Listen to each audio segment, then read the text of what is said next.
I watched a multimillionaire go broke part 8. All right, where we left off. Um, he started bringing around, or he introduced it to one of his workers, employees, and they got tight like that. Okay, and I was like, ew, no, we're not doing that. And I was trying to tell her, she was like, no, it's okay. She's all right. She's fun. She's nice, whatever. So it looked like to me, like, cause she was doing things with Sally. And so for me on the outside looking, I was like, he's trying to put her in power, or get who I work for to work with her and get me out. You see, because sometimes the best thing next to your culture is not an African American. And so you want to try to like make that like, she's better than me because of whatever type of reason. But that's how some people see the world. I'm not saying everybody, but he was kind of a really bad natured person. So I really think that's what he was thinking. Like, let's get her out of here. She's too smart. She's not going to let me do what I need to do. And she probably, she's a spiritual person. She would feel bad if anything was to go wrong or whatever. And she's not going to let it happen. So she care about you. Let's get somebody that don't give a crap about you in here so I can just run right through you.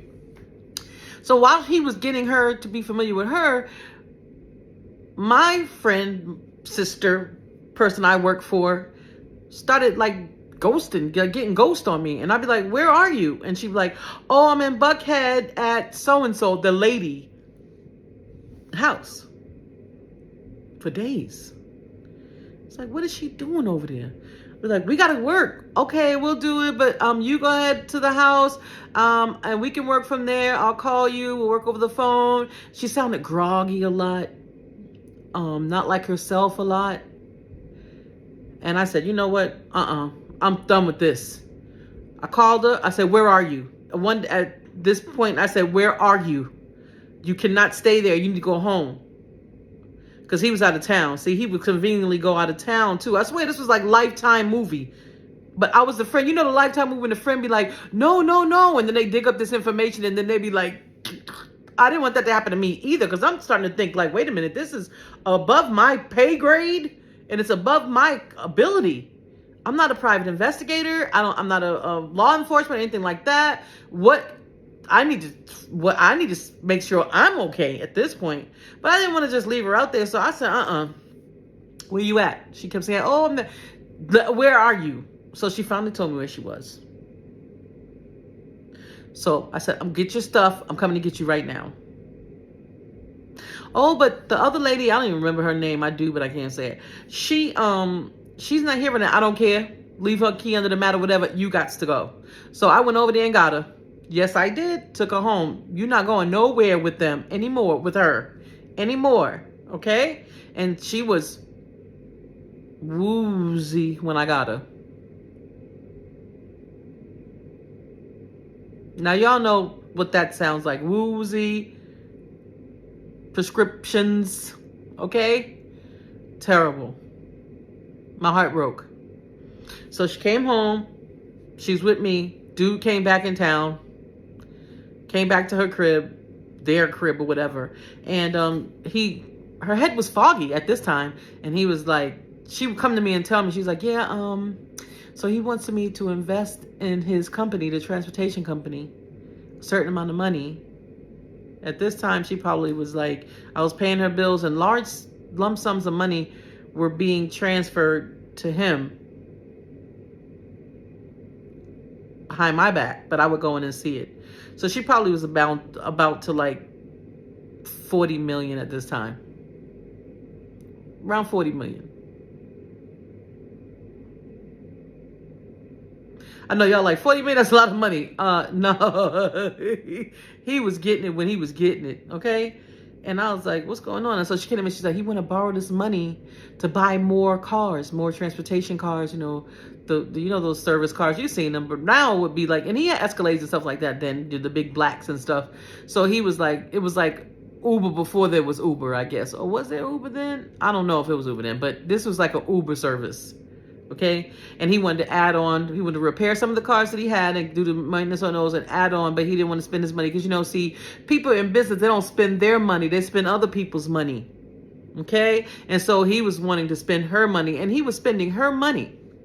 He couldn't have did it if her mind was right and her head wasn't foggy, because she's smart and she's real cheap. That's where I get it from. Finding a deal and trying to get stuff for free. Hello. I learned that from her. And so he kept her groggy. I didn't know what to do. I really didn't know what to do. I was in a tight situation. I was going to be going to school out of state soon, but I was going to do whatever I could while I was still here to do whatever I could to protect her. But it's only me, right? And so I got her, the friend would come over her house, but I was like, So then one day she called me and she was like, yeah, Kia, I'm about to leave town. Leave town? She's like, I'm on my way to the airport. I'm going to, I think she was going to Mexico with this lady. No, she was going to the Bahamas with that lady. The Bahamas. I started thinking to myself, this is real creepy. And I think if she get on that plane, I'll never see her again. Seriously, y'all. I got really, really scared. And so I was like, I was like, no, you can't do this. I was talking to her the whole, she was on her way to the airport while she was talking to me on the phone. I talked to her. The whole time I'm talking to her, I'm driving my way there. I'm like, no, you can't do this. Please don't go. Please don't go. We can go later. We can go tomorrow. Let me go with you. Let me get a ticket. Let me get my clothes and we'll go together. I'll go with you. And she was like, no, I'm going to go now. You can come when I get there. You know, who's to say where she would be when I got there? You know, I was just like disturbed. Something in her. I started saying, do you know people go missing? Do you know all this stuff? And you see all these movies and Lifetime and the Discovery ID channels and all of this. You can't do this. If you're going to go with her, okay, but I want to go with you. Let me go with you. And she was like, gonna go get on this plane. And I don't know what inside of her told her she got a moment of clarity. And she said, okay. And I was like, please don't go. I'll go with you. We can go later. You don't have to get on this flight. We can get another flight. And she's like, okay. And she waited for me at the airport and I just picked her up. Oh, whew. What I did that day, my heart, I was like, phew. That was a lot. And it started to weigh on me too, you know, because it started getting scarier.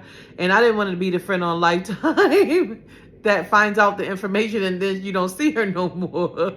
I didn't want to be that person because you always see them and you're like, girl, you snooping, you're going to get it, right? But I also didn't want to see her in the situation she was in. And I couldn't tell my friend's mother at first because I didn't want to tell her business, you know, put her out there with the prescriptions and the weird lady and all of that. I wanted to save face for her. And I knew that they loved her, but I just didn't know how far it would go, where they would reach her friends. Or I didn't know where it would go. But finally I broke down and I had to tell them. I called my friend. She got her mother on the phone. I started telling her about this man. I started telling her everything that happened. Of course, they was at the wedding and everything. They knew what was going on, but they didn't know the inside. They didn't know the prescription. They didn't know the new lady. They didn't know the money coming out of her account. They didn't know the money she was going to invest in his business. They didn't know any of that. They didn't know how to stop her from going on this trip with this weird lady. So I had to get some other people to help me because what could I do just by myself? It was terrible. And at the time, my friend who had introduced me had gotten sick. So there wasn't a lot she could do physically, but she could, you know, talk to me and advise me, but she was really, really not well. That's another thing. I don't even want to go there, okay? And I'm not going to go there. Okay, so part 9 is coming.